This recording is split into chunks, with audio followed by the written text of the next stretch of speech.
Geeks and geekettes, ladies and gentlemen, boys and girls, mind dominant herons, senors and senoritas, comic book fans all over the globe. Welcome back to Ask Chuck Dixon, where you get to ask me, world renowned, world famous, globally recognized as a comic book god. You get to ask me questions about what I do for a living, and what I do for a living is I write comic books. Let's jump right into it. Mark Ayers, what's your favorite part about writing the new Conan books? Um, Everything. I, re- I really like this character. I was introduced to Conan when I was about 14 through the Lancer paperbacks. It's where a lot of us boomers discovered Conan at our local drugstore in the paperback racks, and just fell in love with the character. 14, your hormones are raging. Conan is like the perfect vehicle for those feelings. And what I like about writing it is, I love the action scenes. I really like the character. I think I get the character. And But mostly what I like about writing the prose is trying to capture Howard's use of language. I make little lists on post-it notes of Robert E. Howard type words, and I put them up around my monitor when I'm writing these books. Um, but it's good times. I mean, I generally write in a more terse style, although Howard was pretty. Um, his descriptions and stuff are brief. They're evocative. They put pictures in your head, but he doesn't spend a lot of time on detail. So he and I were simpatico there. But his language is more purple than mine generally is. He was more of a wordsmith than I credit myself to be. So I kind of have to rise to the occasion and try to match the the muscularity of his prose, and to put across. I mean, Conan written in a contemporary style to me just wouldn't work. And treating Conan like a contemporary character wouldn't work. So you have to write dialogue that seems, in period for a made-up fantasy era, that isn't too stilted. But I kind of have fun with that. Sometimes you can use the stilted part of it for a little bit of humor. Um, so anyway, yeah, I mean, I just like everything about writing them. I just had a blast, and the three I wrote will possibly write a fourth. I have a inkling of a plot line in my head. I basically know all the big action scenes I want to do. Now I just got to tie them together with characters and plot, and because that's the way I roll. Okay. We have another question here. Well, we have a bunch more questions here. Boom. I already did that one. Here we go. Trevor Shane Talbert. Modern comics love making big changes to established characters, usually prefaced with the idea that this is what the modern audience expects. If you were given carte blanche to make one major change to one established character, who would it be, and what would the change be? Yeah, changing the characters for moderate audiences, that's just a code word for making your stories political, um, and altering the characters beyond recognition. If you're revising or making changes to a character, there should be a real, reason for it. Like when, they made a change when the Batman TV show came on this in '66. DC decided to make a change in the style of the art away from the golden age look that Batman had had up to that point, the sort of modernized look of the book, and then and the character, and then of course the changes Denny O'Neil made, post the 1966 show to take Batman back to his roots. But all of these things were done not to reflect the mores of the day, because what is that? Uh, but to make changes that um, made sense in the character's evolution, and to make it appeal to a broader audience, not a modern audience, but a broader audience. And the simple pragmatic matter of making the comics look more like the TV show, and then in the case of Denny O'Neil's returning Batman to his core character, there it was to maintain a readership post the television show. I mean, Batmania was over. They had to do something, make some practical changes to the character to keep the readership engaged. So changes like that make perfect sense. Now, as far as what would I do to a major character, I've already made a change to a major character, that being Batman. Back when I was a kid, and this was in the middle of Batmania, I bought this Batman paperback at a drugstore, and it reprinted a lot of classic Batman stories in black and white in a paperback format. And this was the first time I'd ever read it was like an expanded retelling of Batman's origin done in the 50s by I assume Bill Finger, and it looked like Dick Sprang. And in it, we find out that Batman's parents were killed by Joe Chill. And in the story, Batman captures Joe Chill, and I can't remember if he dies at the end of the story or he's sent to a life in prison. But even as a kid, I would have been, 11, 12 years old, I was really disappointed that Batman had caught the killer of his parents. I always assumed, up until then, I'd read lots and lots of Batman comics, I always assumed that Batman's killer was possibly still at large, that Batman never knew the identity of his parents' killer. And so there was no possibility that Batman would ever fully get revenge for his parents' death. And so his crusade on crime would go on and on and on, because without end. And that idea appealed to me as a kid. I wasn't articulating this in my head. I wasn't writing essays. I wasn't sitting, but that was the feeling I had. When you're a kid, you have feelings. You're all about feelings. You don't put them into words. You're like, this makes me feel funny. This makes me feel good. This makes me feel bad. This makes me feel sad. But you're not thinking about why. But these are the reasonings that I had for Batman's motivations. And to have it sort of a story that showed that there was an end to that, it's like, well, why would he keep on being Batman? He captured his parents' killer. He got the justice that he sought. Why would he continue on running around in a cape and boots in the middle of the night? And I addressed this in Zero Hour, which was a cross-title big DC Comics event that allowed you to sort of as Billy Pilgrim in Slaughterhouse-Five, it allows you to have your characters become unstuck in time. And so I have Batman back in time, post his parents' death. And in his story, he discovers that Joe Chill was not the killer of his parents. And so it will now remain unknown who it was.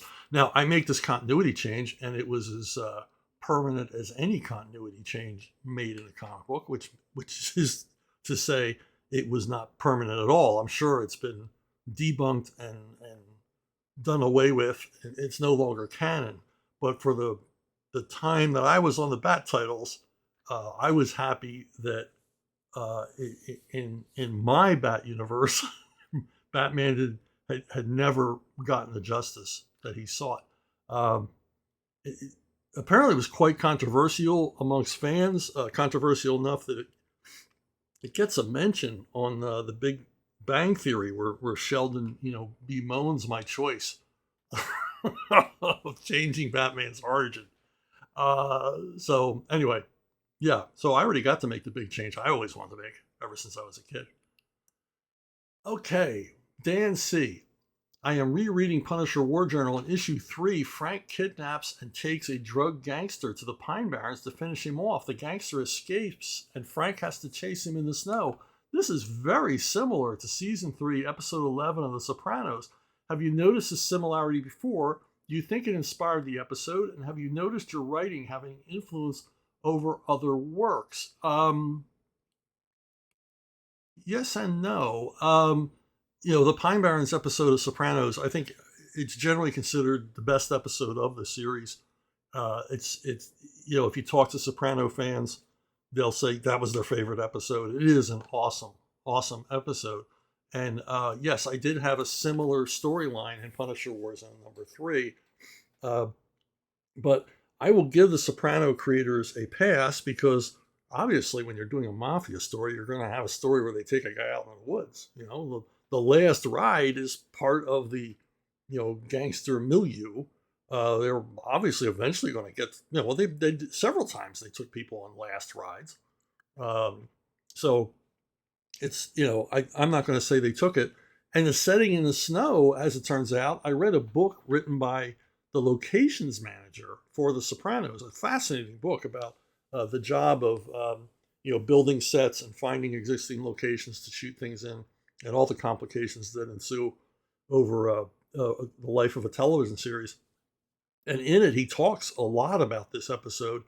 And the day they were going to shoot it, they got denied access to the place where they were going to shoot it. And they quickly had to find another place and assemble the crew and begin shooting the following day.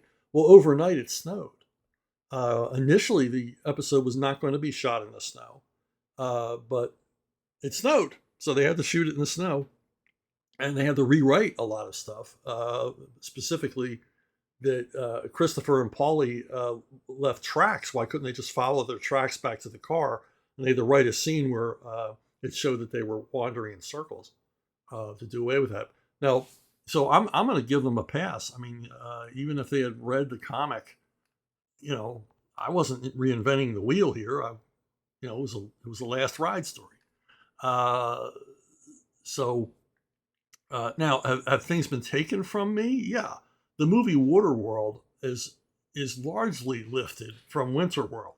The lead character, his motivations, some of the ancillary characters, the structure, general story structure of Waterworld is exactly like Winterworld.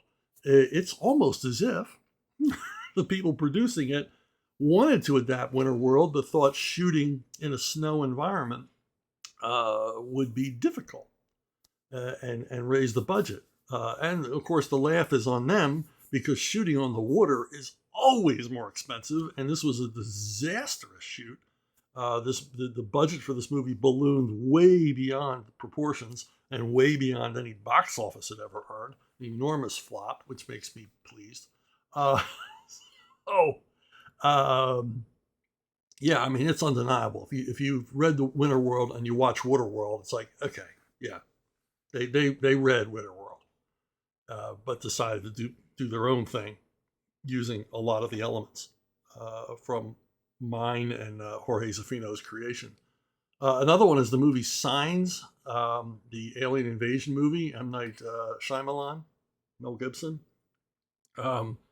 It absolutely, Shyamalan is a comics fan, a self-admitted comics fan, obviously from the Unbreakable movies. He's a comics fan, and there's no way he didn't see Invasion 55, my series about an alien invasion, in which, surprise, surprise, the aliens turn out that water, H2O, is toxic to them, to their chemistry, body chemistry. And of course, that was the, big M. Night Shyamalan shocker Twilight Zone ending, is to find out that water is toxic to the aliens. I like to think that my story makes a whole lot more sense because the aliens invade New Mexico in the middle of a drought rather than a global invasion on a planet where it's always raining sometime. I mean, somewhere I live in Florida. It's always raining somewhere here. I don't even know why the weatherman even mentions rain, because they should combine rain with the traffic. Like if you're going here, you're going to get rained on. If you stay here or go over east a little bit, you're not going to see any rain. Anyway, if I met M. Night Shyamalan, there is no way on earth he could convince me that he had not read this comic. Of course, for legal reasons, he would never admit it.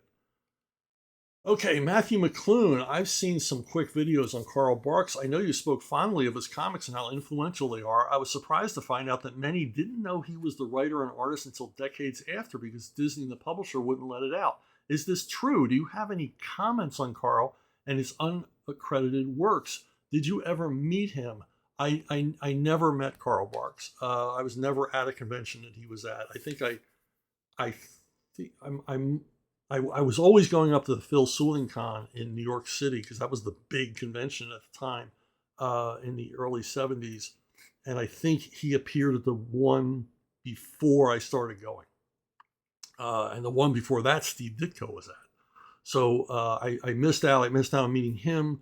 I missed out on meeting John Stanley, who both people I would have, I'd love to have shaken their hands. But to be quite honest with you, at that time, I didn't know anything about Carl Barks. In fact, I found out about Carl Barks at these conventions. Because remember, like you remember, back then, kids, there was no real fandom.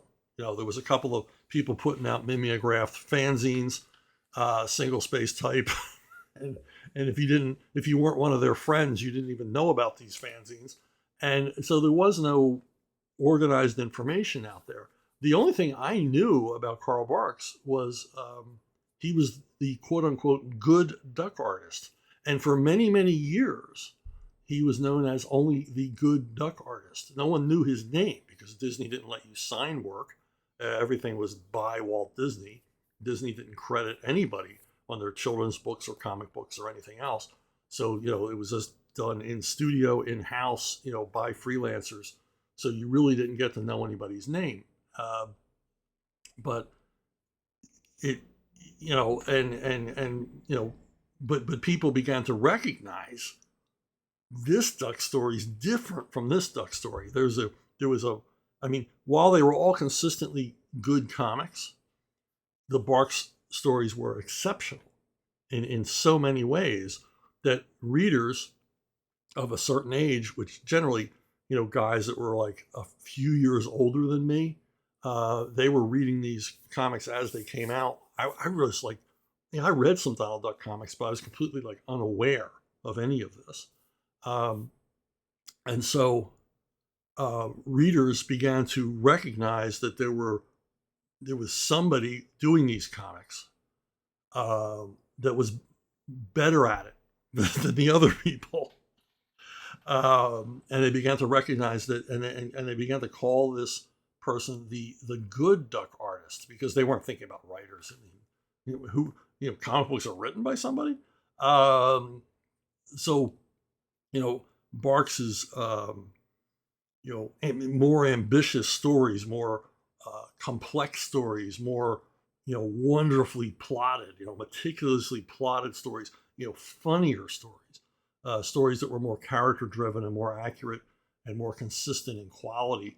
And readers began to discern this, and how they began to recognize a Barks story from any of the other duck artist story was in this simple detail that Barks,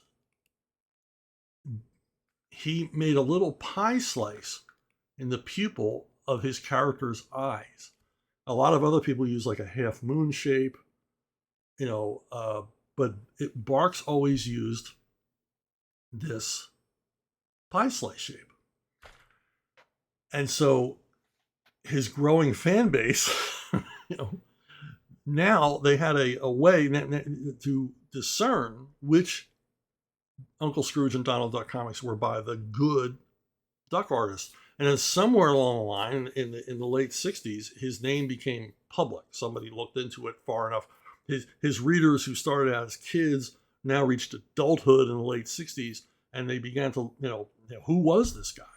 And they find Carl Barks. And of course, they give him his due as one of the major influences on the comic book medium as a whole. I mean, as I've said many, many times, Carl Barks taught us how to write comics. He was the first guy to really look at comics as a separate art form, not just a a first cousin to the comic strip, but an entirely new medium of sequential storytelling.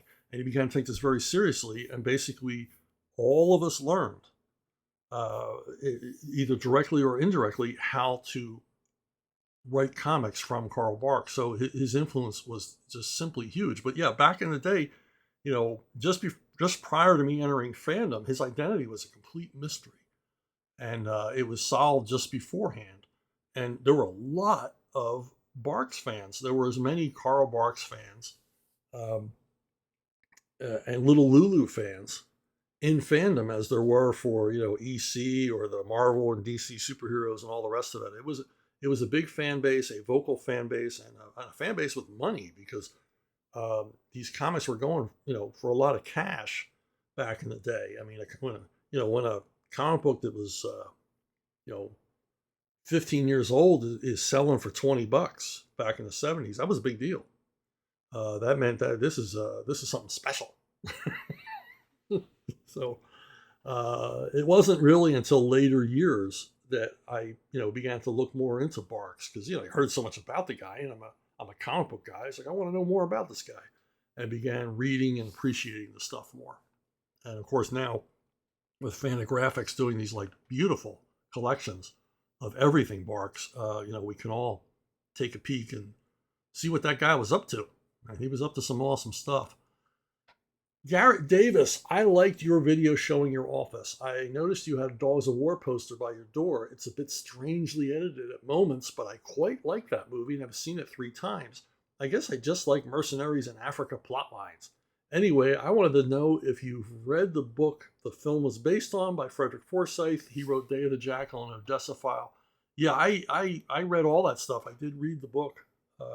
It was based on the movie is, as you know, somewhat different than the book. The character is different, but the major plot line is the same.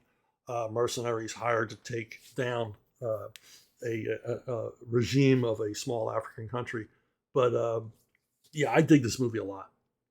I remember I saw this movie. I was out and about. It was not a real happy time in my life, and I was out and about running errands in another town, and I saw that this movie was playing at the local theater, and just on a whim, I just said, "Screw my errands." I just went in and saw it, and I loved every minute of it. And I've watched this movie most times I watch this more than once a year, rewatch it because I just like the structure. I like Christopher Walken's portrayal. It's an unusual role for Walken. He was not perceived as like the action hero, and in this movie, he's not really an action hero. He's not Rambo. He's not Schwarzenegger. It's far more realistic portrayal, and I like the sly humor, dark humor of the story, and just it's a good story plainly told, and that's my favorite kind of story. I mean, the story's so solid. You don't have to do a lot of artsy stuff. You don't have to do a lot of melodrama to push the story forward and make it seem important. The story, it doesn't tell itself, but the filmmakers made it seem that way. That the story just sort of unfolds before you. There's no contrivances. There's no obvious setups and things like that. But but there are setups. They're very subtly laid in place and then paid off beautifully every step of the way.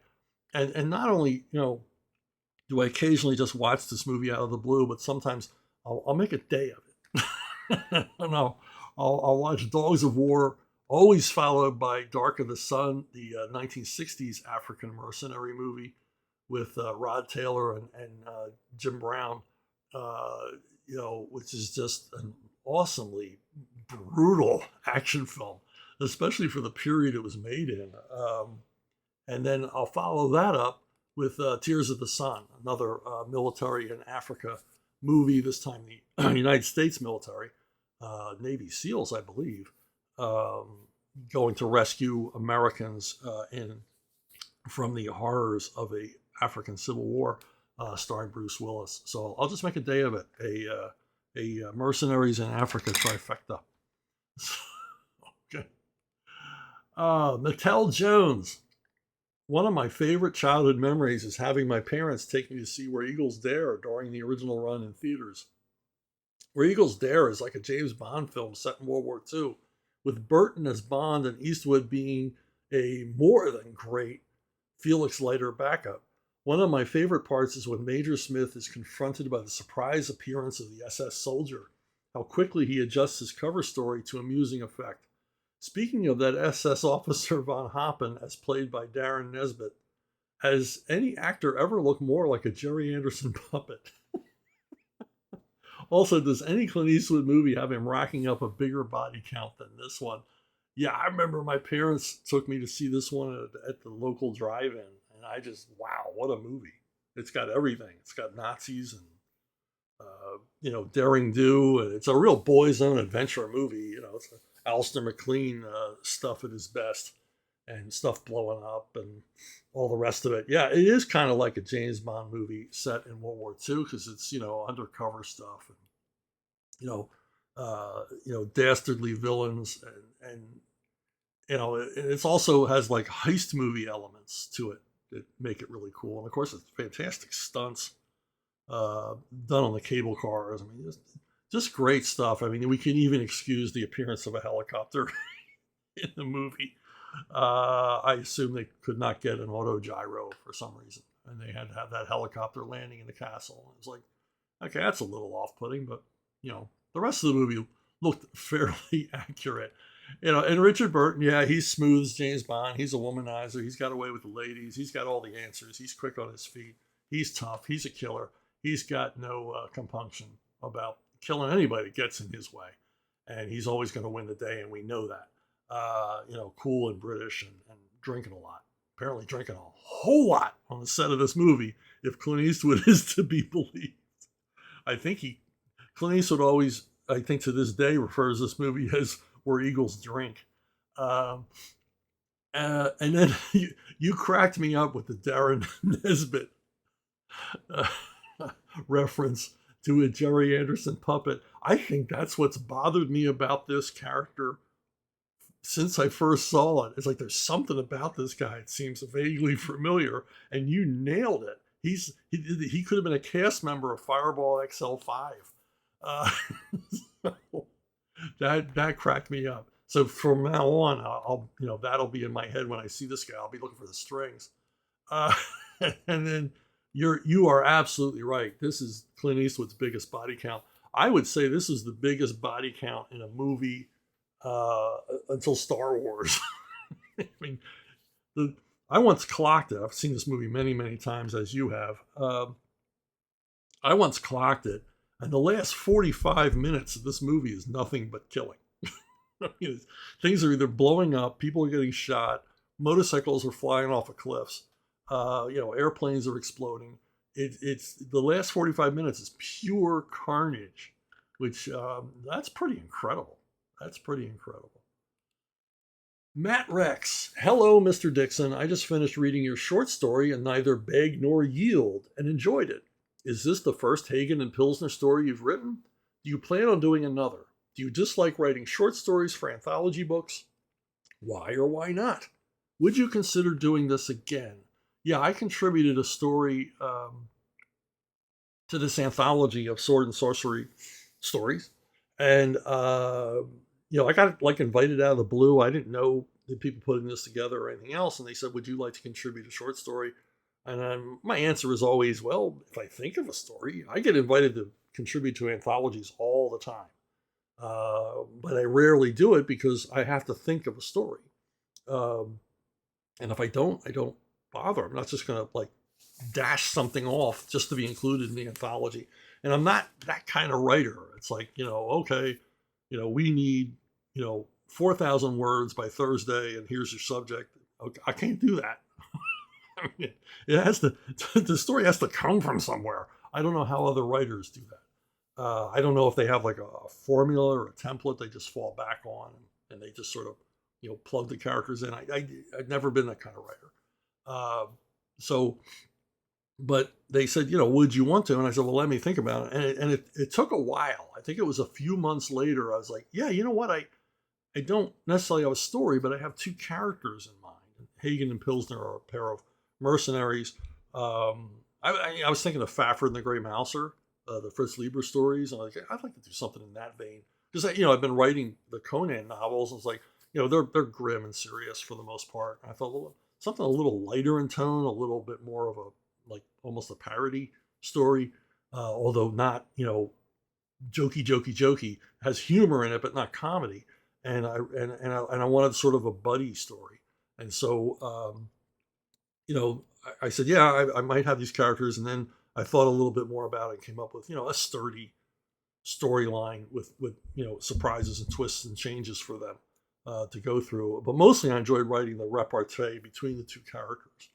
Would I do it again? Yeah, like I said, if someone invites me to write for an anthology and here's the genre or here's the character, yeah, as long as I can think of a story for them. I've contributed to a Kolchak, um, a Spider anthology. I've contributed to two Lone Ranger anthologies, and obviously I would do it again as long as I can come up with a story.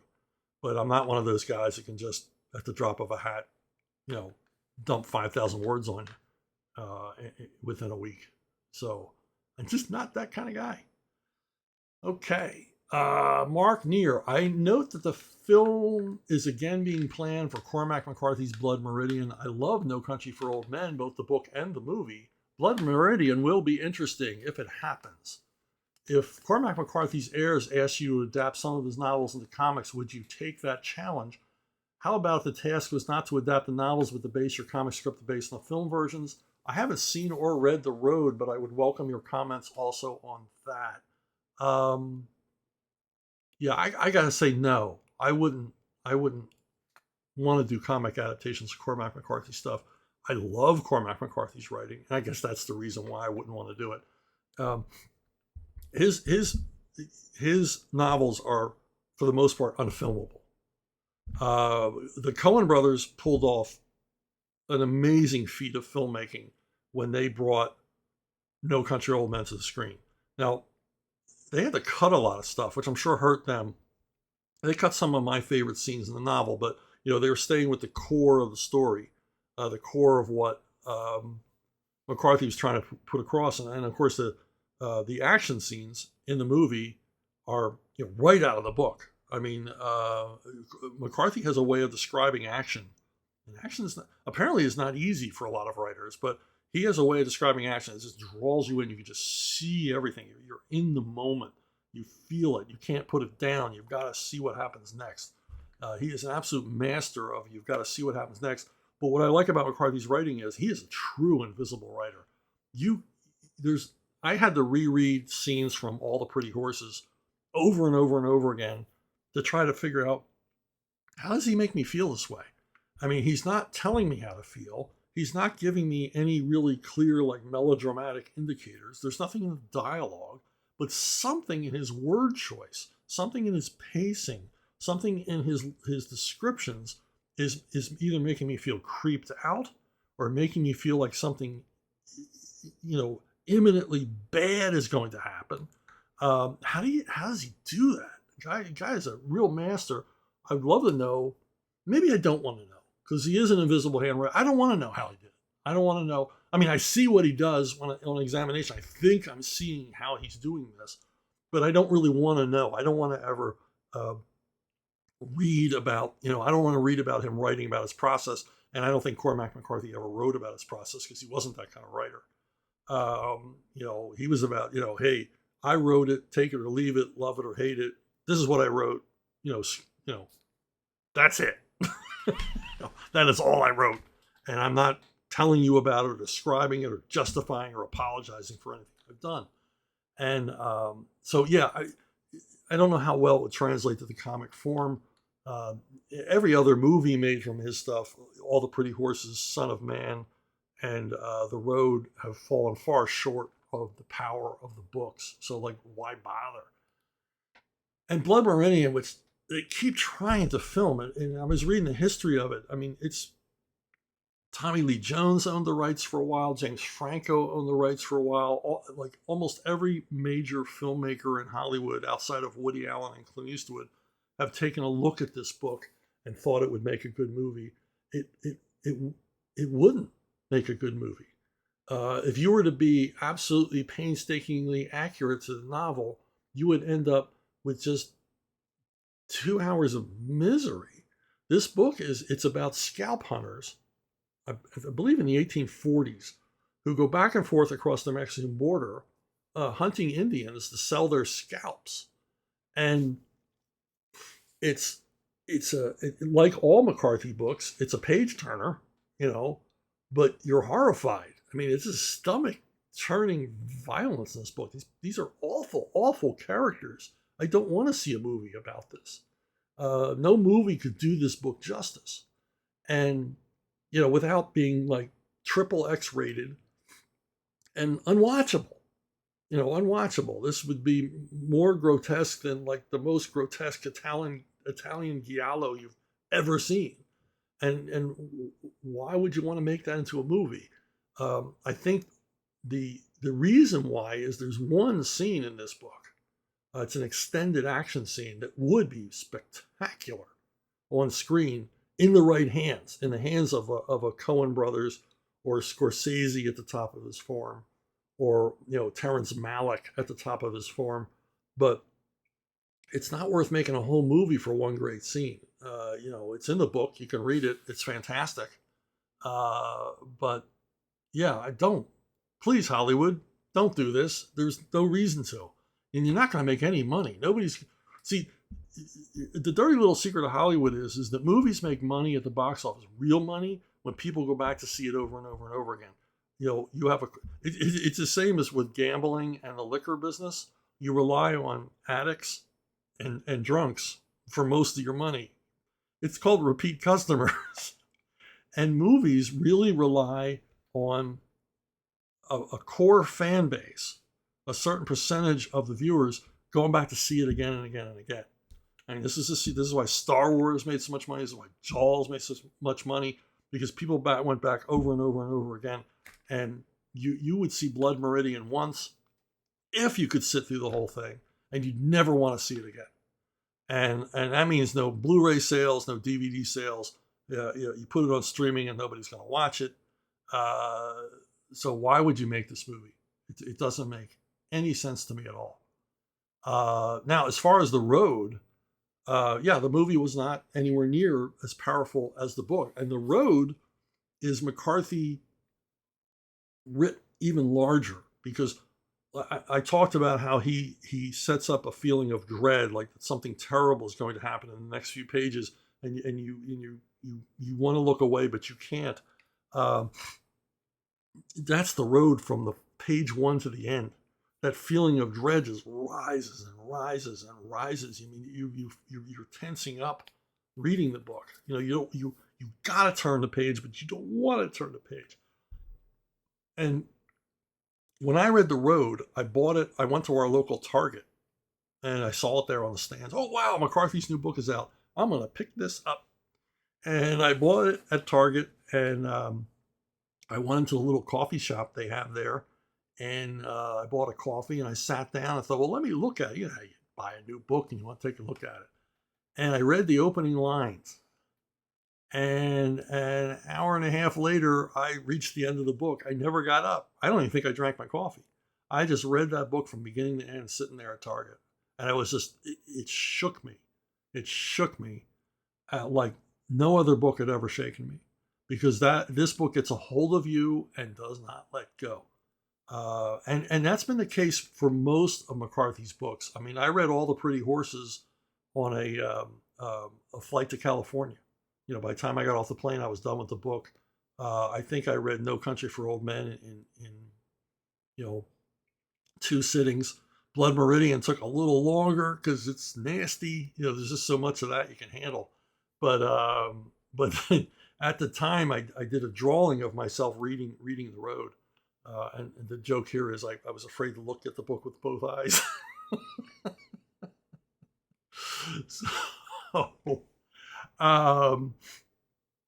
Anyway, General Savage, Mr. Dixon, what are your thoughts on conspiracy theories? Are there any conspiracy theories that you think are more true than people give them credit for, or any conspiracy theories that you've heard that you might find particularly interesting?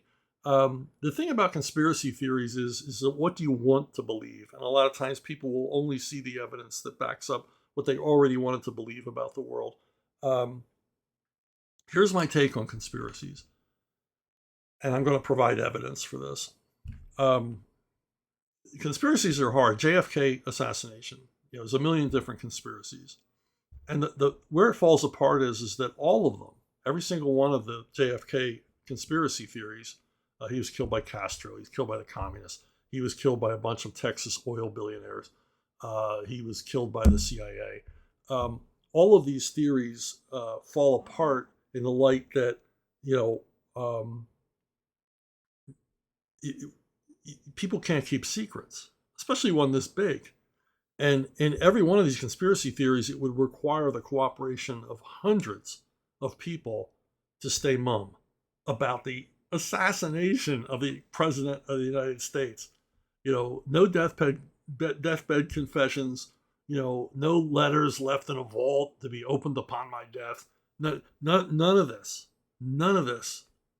has ever come out. No one's come forward to say, yeah, I was the guy in the grassy knoll, or yeah, I set this up, or whatever. And so as far as conspiracy theories, I believe that there's no such thing as a global conspiracy. What you have to understand is that a lot of times it's not a conspiracy, it's an understanding. And there are people involved in a lot of different chicaneries. I mean, we're seeing it now more than ever. With collusion between the government and the media and the intelligence agencies and corporations, and you're seeing all of this collusion. But the thing is, it's not a conspiracy because it's happening in plain sight. We can all see it happening, and they'll deny it's happening, but we can see it happening. And again and again and again, there's more and more proof that you folks are colluding. But it's not a conspiracy; it's an understanding that we all have the same goal. Right now, our goals are in line with one another, and we're all going to cooperate. This is the story we're going to stick to. And example being that I really believe that the ingredients of the JFK thing, it begs for conspiracy, because here you have Lee Harvey Oswald murdered just a few days after, murdered by some guy. They try to create stories about Jack Ruby, the killer of Lee Harvey Oswald, who kills Oswald just a few days after Oswald assassinates the president. And I saw this live on TV when I was a kid. The most shocking thing I've ever seen on television. The sort of surprise moment where he's killed by Jack Ruby. And all these things trying to link Jack Ruby to the mafia, to the CIA, to Fidel Castro. I agree with Lenny Bruce's assessment of Jack Ruby, that he saw himself as the Jewish Lone Ranger. He thought he was going to be a hero. And if you read anything about this guy, nightclubs, strip clubs, things like this, and he's going to make a name for himself. But Oswald is killed, and so we learn no more about Oswald. And with Oswald out of the way, the media is able to create a story on its own. And here's where we come into the understanding, not a conspiracy, but an understanding. So the news media is able to run with and tell whatever story they want to tell about the assassination and what happened that day, to the point where CBS News, through Walter Cronkite, broke the news to the nation that the president was dead. Now, they got this news from Dan Rather, who was a stringer for CBS News in Dallas, who followed the ambulance to the hospital, couldn't get anybody to talk to him. Of course not. You're just a stringer for CBS. You're a nobody. Nobody would talk to him. Nobody would give him any answers. And Rather, who admits this in one of his biographies, flipped a coin. And he called CBS and said the president was dead. He didn't know. He had no idea. He knew nothing about President Kennedy's wounds or anything else. He simply guessed. And his thinking was, if I'm right, my career is made. If I'm wrong, I'm finished in this business. Well, unfortunately for the rest of us, and luckily for him, JFK was dead. And Cronkite goes on the air and informs the nation. And then the media immediately begins creating their own version of what happened that day, and largely ignoring the fact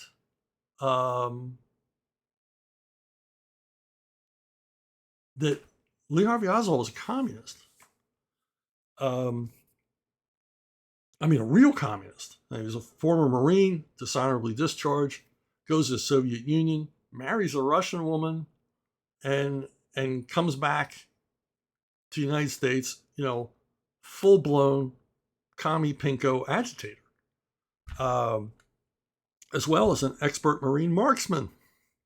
But the media, because the media was so, at this time, dominated by what they called the anti-communists.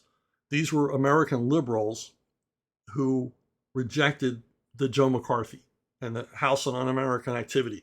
They rejected the findings. These are the people who insisted that Alger Hiss was innocent, a communist spy in the government. They insisted that the Rosenbergs, the couple that sold America's atomic secrets to the Russians, that they were framed. They were anti. They weren't communists themselves. They weren't even communist sympathizers. They just poo-pooed the idea that there were communist Soviet spies in America, which is ludicrous. There are spies in every country, from every country, but they would deny that there was any communist influence in this country whatsoever, which we know now. They could not have been more wrong.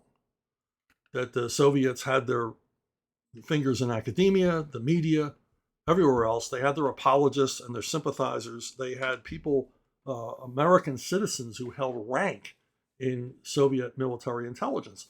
But the anti-communists basically begin creating alternate versions of what happened on the day that Kennedy was assassinated, simply to create a narrative taking the American public's mind off the fact that JFK was killed by a communist. He was killed by an enemy of our country. So they began to cast their net wide and sort of make the story fuzzy and blurry so that conspiracy theories could sprout everywhere and you could blame everybody but our nation's actual enemy in the Cold War. And this is where you see it's not a conspiracy, it's an understanding. They all have the same goal.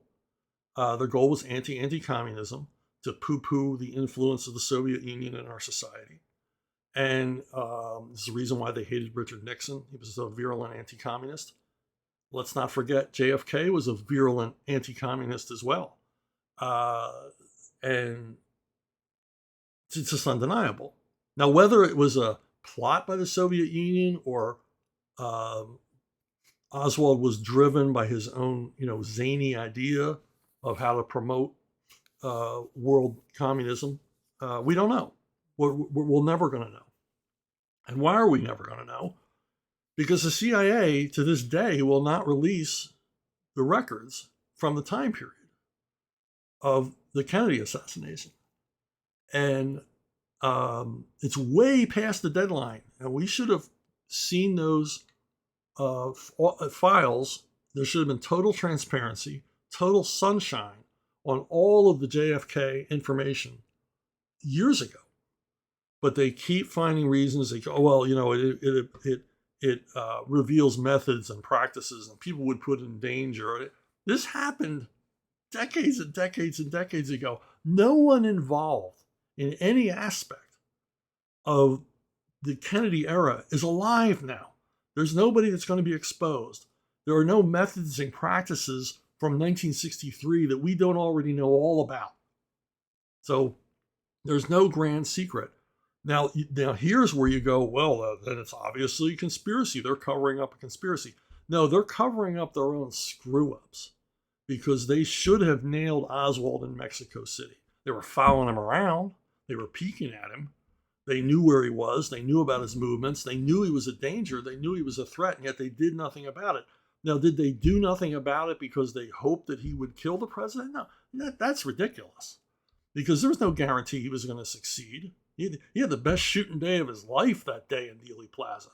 There was no guarantee he was going to be able to kill the president. So why would they let that happen? You know, they let it happen because our government agencies, CIA, FBI, they are really good at watching people. They're not very good at catching people. You know, they're not investigators. They're not detectives. They're not driven to, make an arrest, seek justice, and put people in jail or prevent catastrophe. They're just sort of watching and watching and watching, hoping that whoever they're watching will lead them to bigger fish. And those bigger fish will lead them to promotions within their own bureaus. And that's the simple fact of the matter. Once again, it's an understanding. It's not a conspiracy. It's people with their own petty little goals. So the reason why the CIA does not want you to see any of the stuff surrounding the presidential assassination in 1963 is because they don't want you to see what a bunch of foul-ups they were. And because it would embarrass the agency, and they certainly should be embarrassed. Remember, so much of what you see in the political world and the world of government is kabuki theater. I hate you, you hate me, you're a monster, you're a Nazi, and then we all go golfing together. Is it a conspiracy? No, it's an understanding. We're better than you. You slob, you jerk, you hoi polloi. We know better than you. And of course, we see what that's done as our experts, quote unquote, get dumber and dumber as the years go on. Speaking of conspiracies, hey, Alt Hero Q Volume 1. It's a big old hardcover, oversized hardcover collection of my Arctoon series, Alt Hero Q, about Roland Dane, a rogue treasury agent who follows a world-spanning conspiracy to what ends up being a conflict between Ukraine and Russia that I predicted 2 years before it happened, within the pages of a comic book, no less. If you want to find out about Roland Dane, you can pick up the book directly from Arkhaven. And like I say, it's a big, fat, oversized hardcover, really beautiful edition. I'm very, very proud of it. It's got some, terrific artwork and action and suspense and a little bit of something on its mind. So anyway, that's it for me this week, my friends. I thank you for listening. Thank you for watching. Thank you for subscribing. And I'll see all of you down the road.